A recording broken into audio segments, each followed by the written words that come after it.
Tonight after the tragic death of a Neola teenager in an accident. Hundreds attended a vigil to remember him, and Lena Tillette was there and shares his story.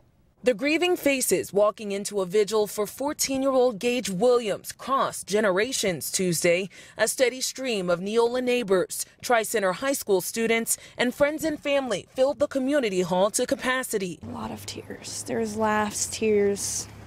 It's just hard.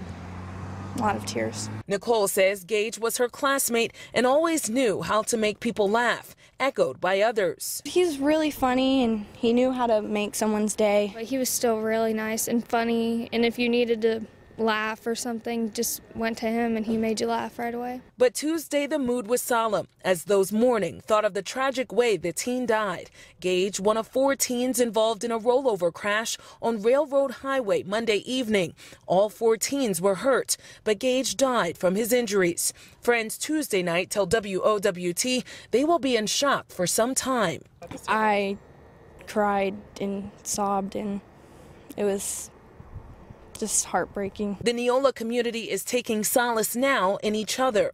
Local pastor Brian Wolleder says area pastors plan the vigil quickly to reach out to hurting neighbors. And just be reminded that, we don't really go through any of this alone. We have a higher power that's watching over us and helping us, even though we might not understand why this happened or put any reason to it, just kind of let people come and help begin the healing process as a community. The main message, though, the teens say Gage will never be forgotten. I mean, he's really important to everybody, but I think people will really miss him.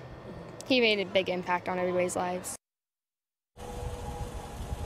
Gage's family has asked for privacy at this time. Meanwhile, the teen driver and his brother, who was a passenger, those who attended tonight, said that they were not there. The community says they are also thinking of them tonight, though. Authorities have not yet given us the cause of this crash, and there are currently no citations. With photographer Nick Bohan, I'm Lena Tillette, WOWT 6 News.